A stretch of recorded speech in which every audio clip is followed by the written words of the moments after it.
Assalamualaikum warahmatullahi wabarakatuh. Halo para lovers and haters dimanapun Anda berada, baik yang ada di alam nyata maupun dalam gaib, apa kabarnya? Salam cerdas bersupranatural. Ingat, dimanapun Anda membeli asimatnya, maka Mbah Wira sediakan edukasinya dan edukasi ini sifatnya gratis. Oleh karena itu, tetap dukung channel Mbah Wira dengan klik tombol subscribe, like, dan komen, karena semua itu membuat Mbah Wira bahagia dan terus semangat untuk berbagi dan mengedukasi. Oke, hadiah untuk para subscriber sekalian nanti pada saat Mbak Wira mencapai 1000 subscriber akan ada hadiah, yaitu berupa pembagian kitab Padepokan Sengkelat yang berisi banyak sekali keilmuan yang sifatnya supranatural maupun spiritual untuk 25 subscriber yang beruntung. Silahkan jangan lupa tetap subscribe channel Mbak Wira karena nanti Anda berpeluang untuk mendapatkan hadiahnya. Baik, sedulur semua, kali ini kita ada terawangan dari klien nomor 8850 ya, Mbak Wira ulangi, dari klien nomor 8850. Di sini nanti screenshot percakapan akan Mbak Wira sertakan di dalam video ya. Untuk benda yang pertama adalah sebuah sabuk. Ini maharnya satu ya 150.000. Maharnya satu 150.000. Jadi kalau bagi teman-teman yang lain yang mau melakukan terawangan benda, satu benda itu 150.000 ongkosnya. Nah, ini karena langganan baik, langganan lama, maka ini Mbak Wira beri 3 nggak apa-apa ya. Jadi kalau normalnya hanya satu saja, tapi ini 3 nggak apa-apa. Untuk benda yang pertama yaitu sebuah sabuk. Sebuah sabuk ini Mbak Wira sempat menanyakan apakah yakin benda ini yang mau dilakukan terawangan. Dijawab, waduh jadi bimbang juga Mbak, karena memang dia tahu artinya. Mbak Wira tanya begitu karena memang sabuk ini kosong ya. Kemudian beliau ganti lagi yaitu sebuah benda di dalam kotak hitam ya. Ini nampaknya adalah sebuah kulit yang diikat dengan pita merah. Sama kulit ini juga ketika Mbah Wira cek kosong, tidak berkodam, kosong, tidak mengandung energi. Nah, di sini Mbah Wira sempat bertanya, apakah benda-benda ini adalah benda warisan? Kok semuanya kosong? Dijawab oleh klien, betul. Memang kedua benda itu adalah warisan. Di sini Anda akan melihat bagaimana keakuratan terawangan Mbah Wira bahwa ya Mbak Wira bisa tahu ini benda warisan, beli baru, beli lama nggak dipakai atau memang sering diakses kodamnya, karena semua akan tercetak jelas dari gambaran yang Mbak Wira dapat dari karakter energi yang dipancarkan oleh benda-benda tersebut ya. Nah, di sini karena kedua benda ini kosong, beliau ya klien nomor 8850 berganti lagi yaitu sebuah gelang. Ya, gelang ini sekali lagi ketika Mbah Wira melakukan pengecekan, gelang ini kosong, tidak berkodam dan juga kosong, tidak mengandung energi. Bagaimana metode yang dilakukan Mbah Wira? Yang pertama Mbah Wira cek dulu secara vibrasi energi. Kenapa kok vibrasi energi? Karena kita tahu bahwa yang namanya benda adanya bertuah, tuah itu berasal dari energi. Ya, apakah itu energi alam, apakah energi manusia, apakah energi jin atau khodam. Nah, seorang praktisi terawangan harus paham bagaimana membedakan ketiga karakter energi ini.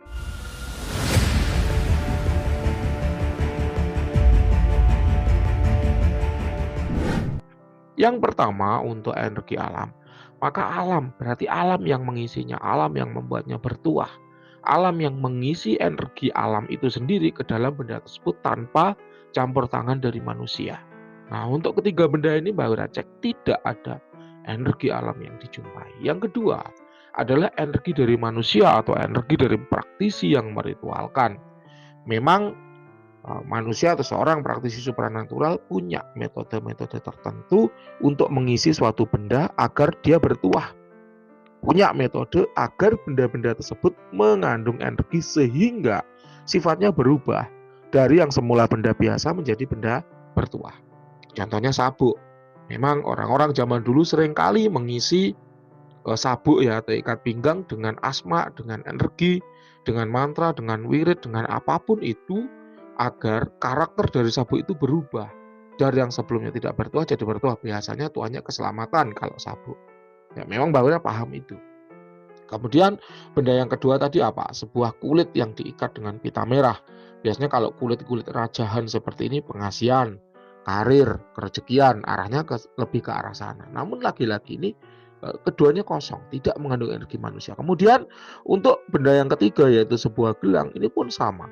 Mbah Wira tidak menemukan ada jejak energi manusia pada benda yang ketiga ini. Ya. Yang ketiga yaitu energi dari khodam atau dari entitas, dari jin yang sudah ditundukkan dan diikat perjanjian agar dia mau membantu dan melayani manusia.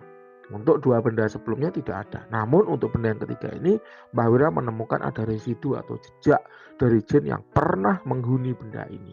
Sosoknya yaitu wanita, jin wanita. Dengan tuah lebih ke arah aura biru ya, berarti pengasihan kerejekian.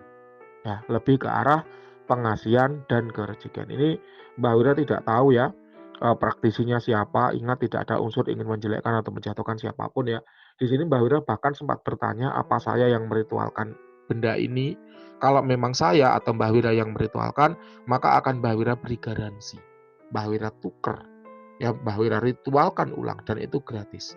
Jadi kalau Anda habis ritual dari Mbah Wira ya dapat kodam A dengan 2 juta misalnya.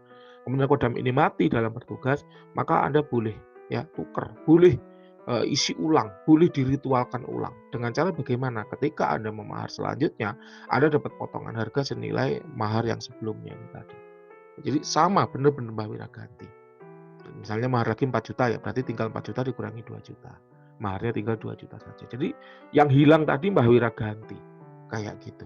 Ya, ini garansi dari Mbah Wira merupakan komitmen untuk pemahar Mbah Wira semuanya, gitu. Dan ternyata dijawab bukan dari Mbah Wira. Mbah Wira pun tidak meneruskan bertanya ini dari praktisi mana. Ya, karena itu privasi dari klien dan Mbah Wira tahu batasan-batasan mana yang tidak boleh dilanggar, kayak gitu. Ya, jadi ketiga benda ini kosong, tidak berkhodam. Nah, kemudian Mbah Wira mengecek lagi dengan metode berikutnya, namanya metode visualisasi. Apa itu? Yaitu metode yang digunakan untuk menangkap tanda-tanda visual atau tanda-tanda manifestasi atau tanda-tanda khodam pada suatu benda bertuah. Nah, dalam ketiga benda ini Mbah Wira tidak menangkap ada manifestasi apapun. Dan yang terakhir, Mbah Wira menggunakan metode yang agak keras, namanya metode injeksi energi. Apa itu? Yaitu Mbah Wira sengaja menginjek sejumlah besar energi ke dalam benda tersebut dengan niat memancing, menarik, mendekatkan ya entitas apapun yang berada dalam benda ini ke dimensi manusia agar mendekat, ya, agar mau dilihat ya oleh Mbah Wira.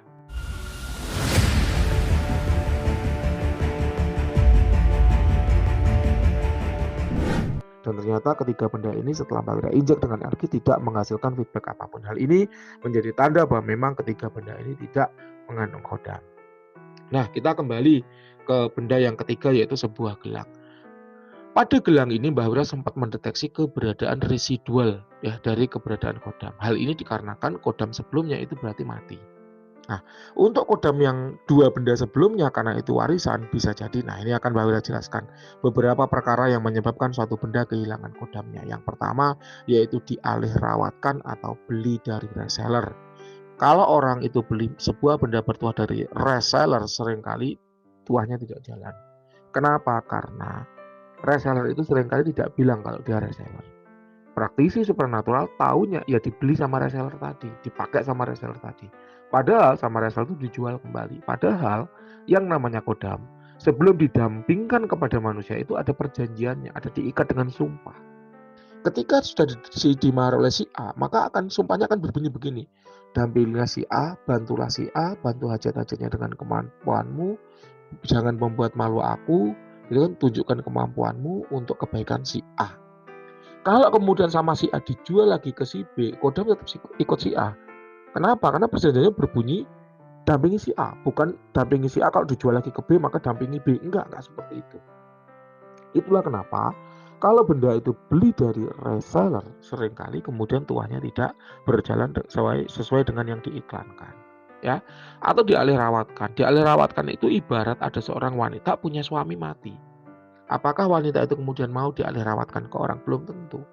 Bisa jadi kesetiaannya pindah, bisa jadi kesetiaannya tetap kepada si tuan pemilik yang pertama. Kenapa? Karena azimat, pusaka, mustika, dan sebagainya itu ketika didampingkan dengan manusia, dia diikat perjanjian. Dia diukur untuk mendampingi si A sesuai dengan kondisi si A, sesuai dengan kemampuan si A. Kalau kemudian ini baju yang dijahit dengan ukuran si A, kalau kemudian dialih rawatkan ke si B, belum tentu ukuran badannya sama gitu loh. Sehingga kodam itu bisa jadi mau mendampingi si B, bisa jadi enggak. Apalagi kalau kodam-kodam pemilih, jelas nggak mau. Gitu ya, itu yang pertama, yaitu apa? Diwariskan, dirawatkan atau beli dari reseller. Yang kedua, pantangannya dilanggar. Yang ketiga, perawatannya tidak dipenuhi. Pantangan dan perawatan adalah bagian dari perjanjian antara si kodam dengan praktisi yang meritualkan. Kalau ini dilanggar, maka dianggap perjanjian itu batal dan kodam kembali ke alamnya. Yang keempat, ya, yaitu mati dalam bertugas. Ini udah sering sekali Mbah Wira bahas dalam banyak video. Kodam itu makhluk. Namanya makhluk berarti bisa mati. Kenapa? Karena yang tidak mati itu adalah pencipta. Paham ya? Ada pencipta, ada makhluk. Yang namanya makhluk bisa mati. Yang nggak bisa mati adalah pencipta. Makhluk apapun yang diciptakan pasti bisa mati, termasuk malaikat. Malaikat pun juga akan mati. Kapan matinya malaikat? Saat kiamat. Karena saat kiamat semua makhluk mati. Artinya semua ciptaan itu mati. Kemudian nanti akan dibangkitkan kembali. Malaikat yang meninggal terakhir adalah malaikat peniup sangkakala. Dan yang dihidupkan pertama kali adalah si peniup sangkakala ini juga. Untuk menandai hari kebangkitan. Ya, apalagi jin gitu, yang derajatnya seperti malaikat aja mati, apalagi jin. Iblis juga mati. Iblis itu kematiannya ditangguhkan sampai hari kiamat. Artinya apa? Saat kiamat nanti mati juga gitu loh. Jelas ya? Jadi jin itu makhluk. Dia bisa sakit, mati, lapar, haus, jatuh cinta, senang sama makhluk lainnya, berkeluarga, beranak pinak. Dia bisa.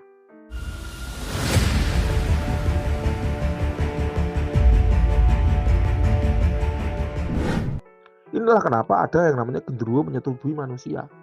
Karena memang dia sempat suka, sempat cinta, sempat nafsu. Ada yang namanya kotorannya jin untuk penglaris makanan itu. Ilernya pocong. Ya karena dia juga buang kotoran, buang hajat. Dia bisa lapar. Kayak gitu. Dia bisa kencing. Terus ada lagi yang namanya jin buang anak. Nah ya, itu tempat jin buang anak. Berarti jin itu bisa beranak pinak. Nah ini yang orang itu seringkali logikanya nggak nyambung gitu. Padahal itu adalah hal-hal yang seringkali kita dengar. Tetapi orang tidak memahaminya sampai ke sana. Nah inilah ya gunanya Mbah Wira memberikan edukasi itu seperti ini. Supaya jelas, supaya terang, supaya gamblang. Kita kembali. Jin sebagai makhluk, dia bisa mati dalam bertugas. Contohnya apa? Kalah saing dengan pengguna kodam lainnya. Contoh, ada jabatan manajer yang dibutuhkan cuma satu, yang pengen 4 orang. Kepala dinas misalnya, 1 kosong, yang pengen 4 orang. Maka 4 orang ini akan menggunakan seluruh kemampuan magic yang dia miliki untuk memperebutkan posisi yang satu ini tadi. Kalau PNS mempengaruhi baper jakat, mempengaruhi bupati, wakil bupati, kepegawaian, kan begitu. Ya, mempengaruhi gubernur, wakil gubernur, kepegawaiannya, ya, dan sebagainya. Kalau itu di perusahaan swasta mempengaruhi direktur. Untuk apa? Jabatan yang satu ini diberikan ke si yang menginginkan jabatan ini tadi. Katakan A, B, C, D misalnya. Kalau A berhasil menduduki jabatan manajer tadi, maka kan otomatis afirmasinya si A berhasil mendapatkan jabatan itu, dan B, C, serta D gagal afirmasi. Afirmasinya tidak terpenuhi, kodamnya juga mati. Kenapa? Karena kalah bertarung memperebutkan si jabatan yang satu ini tadi. Itu contohnya dalam jabatan. Pengasihan menjumpai hal yang sama. Kerejekian atau penglaris dagangan juga menjumpai hal yang sama. Ya, logikanya atau kerangka berpikirnya, logical framework-nya itu seperti itu. Paham ya ini ya? Oke, itu yang bisa Mbak Wira jelaskan dari 3 benda milik klien nomor 8850. Silakan kalau ada yang kurang jelas boleh ditanyakan. Terima kasih, selamat siang. Oh ya, Mbak Wira sampaikan selamat tahun baru bagi seluruh pendengar channel Jejak Mistis. Selamat merayakan tahun baru 2023. Semoga tetap diberikan kesehatan, keselamatan, dan kemudahan dalam setiap urusan. Sukses selalu.